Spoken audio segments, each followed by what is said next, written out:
परिचय। आमतौर पर आंकड़े तालिका के रूप में भी दिखाए जा सकते हैं।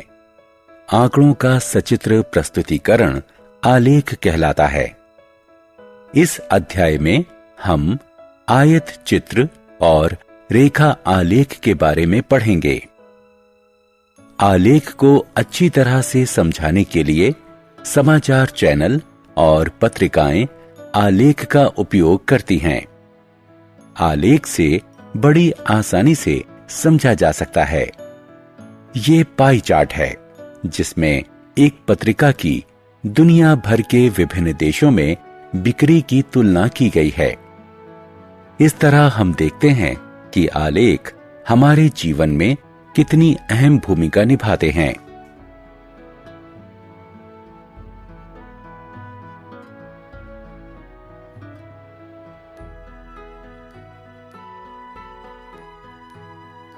उद्देश्य। इस पाठ के अंत में आप निम्न करने में सक्षम हो जाएंगे: दंड आलेख खींचना, दिए गए आंकड़ों की पाई ग्राफ से प्रस्तुति करना, आयत चित्र खींचना, रेखा आलेख खींचना, आलेख पर बिंदु अंकित करना, आलेख की मदद से कुछ समप्रायोगिक समस्याओं को हल करना।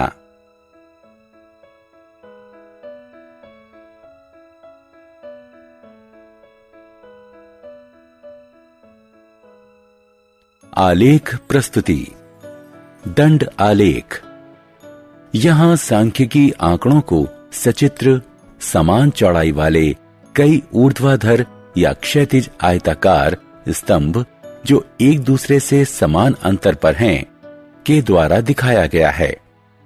स्तंभ आलेख में तिमाही, छमाही और सालाना परीक्षाओं में दिव्या की उपलब्धि दिखाई गई है। इससे हमें साल भर की उपलब्धि की तुलना करने में मदद मिलती है। उपरोक्त आलेख से हमें मालूम हुआ कि दिव्या के कुल प्राप्तांक में बढ़ोतरी हो रही है, जिससे पढ़ाई में उसकी प्रगति पता चलती है। दंड आलेख दोहरे भी हो सकते हैं। इस आलेख से हमें 4 तरह के पटाखों की 2 दिन में हुई बिक्री का तुलनात्मक विवरण मिलता है।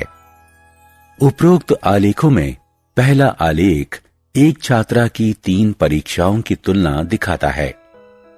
दूसरा आलेख 2 दिन में हुई 4 तरह के पटाखों की बिक्री दिखाता है।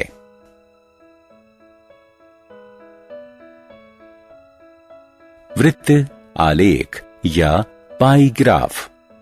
वृत्त आलेख का उपयोग किसी भी समूचे वृत्त के हिस्सों की तुलना के लिए किया जाता है। समूचा दिखाने वाला वृत्त वृत्त आलेख या पाई ग्राफ कहलाता है। 2008 के दिसंबर महीने में रामू ने अपना मासिक वेतन 7,200 रुपए विभिन्न वस्तुओं पर खर्च किया। आयत चित्र। आयत चित्र आवृत्ति वितरण की रेखा चित्रीय प्रस्तुति है, जिसे आयतों के रूप में दिखाया गया है, जिसमें आधार पर कक्षा अंतराल हैं और ऊंचाइयां आवृत्तियों के अनुपात में इस प्रकार दिखाई गई हैं कि किन्हीं 2 आयतों के बीच कोई दूरी नहीं है। नीचे दिखाई गई तालिका में एक प्रवेश परीक्षा में 100 छात्रों के प्राप्तांक बताए गए हैं।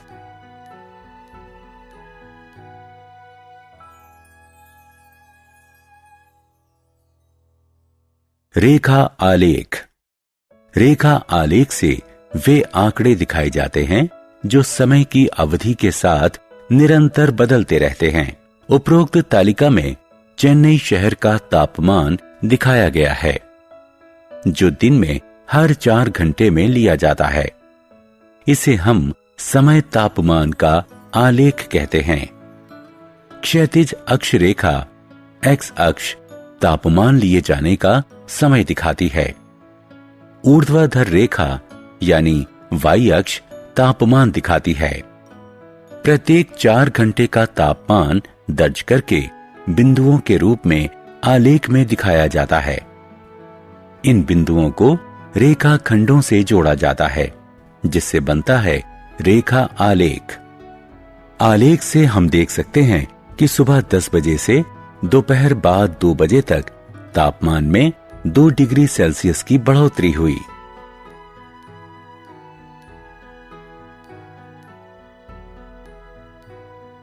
उदाहरण, यह एक साइकिल सवार का स्थिति समय आलेख है।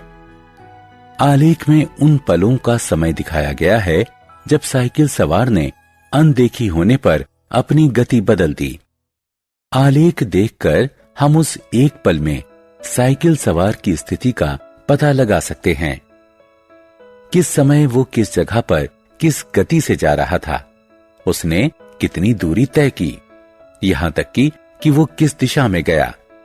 इस तरह खंड ए बी से हमें पता चलता है कि साइकिल सवार ने 5 मीटर प्रति सेकंड की गति से 20 सेकंड में 100 मीटर की दूरी तय की।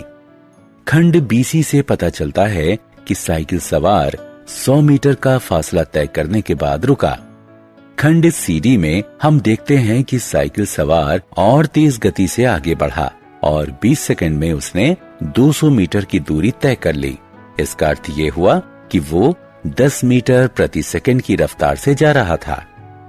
खंड डी ई में हम पाते हैं कि साइकिल सवार 20 सेकंड के लिए रुका और खंड ई एफ से पता चलता है कि साइकिल सवार मुड़ा और 20 सेकंड बाद उसी जगह पहुंच गया जहां से उसने यात्रा शुरू की थी। वो 15 मीटर प्रति सेकंड की निरंतर गति से साइकिल चला रहा था।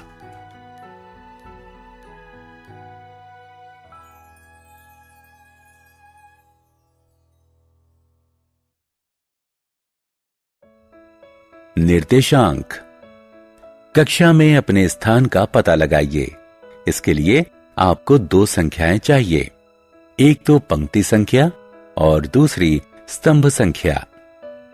उदाहरणार्थ 3, 2 यानी एक आलेख पर बाएं किनारे से 3 इकाइयां और नीचे के किनारे से 2 इकाइयों पर अंकित हैं। आलेख पर हम x और y अक्ष बनाते हैं और फिर आवश्यक बिंदु उस पर अंकित करते हैं।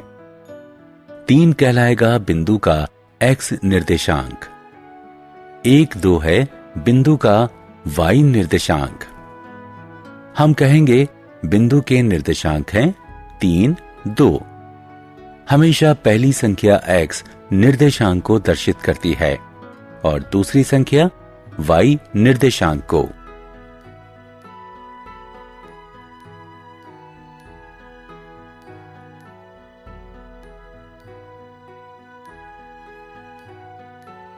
उदाहरण, आलेख शीट पर बिंदु 4, 5 अंकित करें। क्या ये 5, 4 के समान ही है? हल, एक्स वाई अक्ष का पता लगाएं। O 0, 0 से शुरू करें। पहले 4 इकाइयां दाएं ओर चलें, फिर 5 इकाइयां ऊपर की ओर। हम बिंदु 4, 5 पर पहुंच गए। आलेख पर बिंदु 4, 5 और 5, 4 भिन्न बिंदु हैं। रेखा आलेख। एक आलेख में जो कि अंकित बिंदुओं को एक रेखा में मिलाते हुए तैयार किया जाता है, रैखिक आलेख कहलाता है। अनुप्रायोगिक समस्याएं।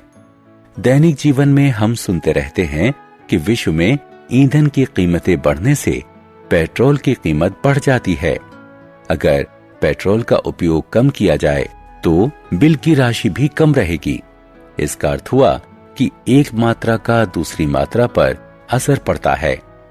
पेट्रोल का बिल पेट्रोल की मात्रा पर निर्भर है।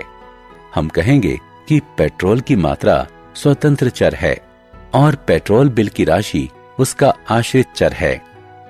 ऐसी राशियों के संबंध को हम आलेख द्वारा भी प्रदर्शित कर सकते हैं। उदाहरण, मात्रा तथा मूल्य। नीचे दी गई तालिका चावल और उसके मूल्य की मात्रा बताती है। ये आंकड़े दिखाने के लिए आलेख तैयार करें। चावल की किलोग्राम संख्या को x अक्ष यानी क्षैतिज अक्ष पर एक इकाई बराबर 5 किलोग्राम से चिन्हित कीजिए। चावल के मूल्य को वाई अक्ष यानी ऊर्ध्वाधर अक्ष पर एक इकाई बराबर 100 रुपए से चिन्हित कीजिए।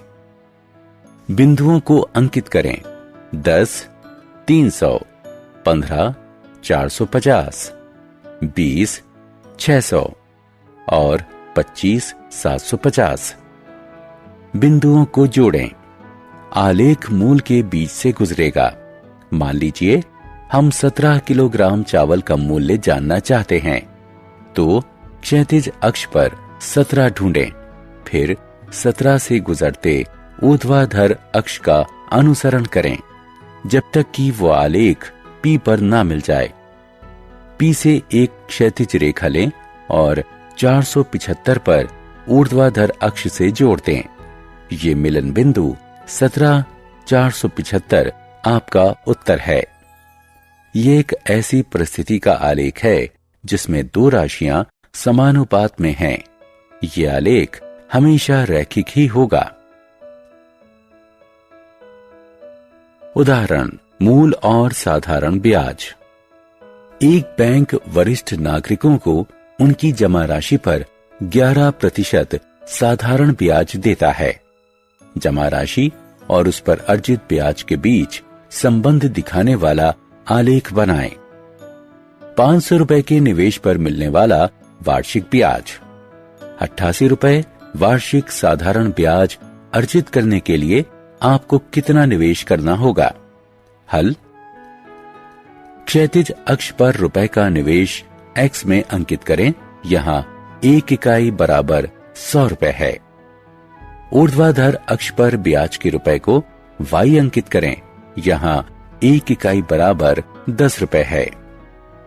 बिंदु 555, 666, 777, 888, 999, 1110 अंकित करें।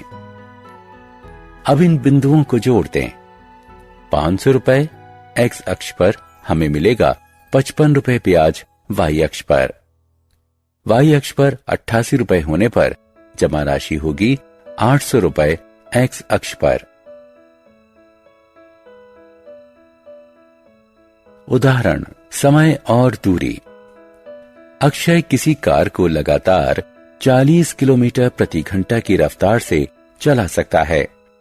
इस स्थिति के लिए समय दूरी आलेख बनाएं। इससे पता लगाएं 160 किलोमीटर की दूरी तय करने में अक्षय ने कितना समय लिया। 2.5 घंटे में अक्षय ने कितनी दूरी तय की। हल। इन राशियों से हमें निम्न तालिका प्राप्त होती है। पैमाना x अक्ष 1 इकाई बराबर 1 घंटा, y अक्ष 1 इकाई बराबर 40 किलोमीटर। क्षैतिज अक्ष समय दर्शाते हैं। ऊर्ध्वाधर अक्ष दूरी दर्शाते हैं।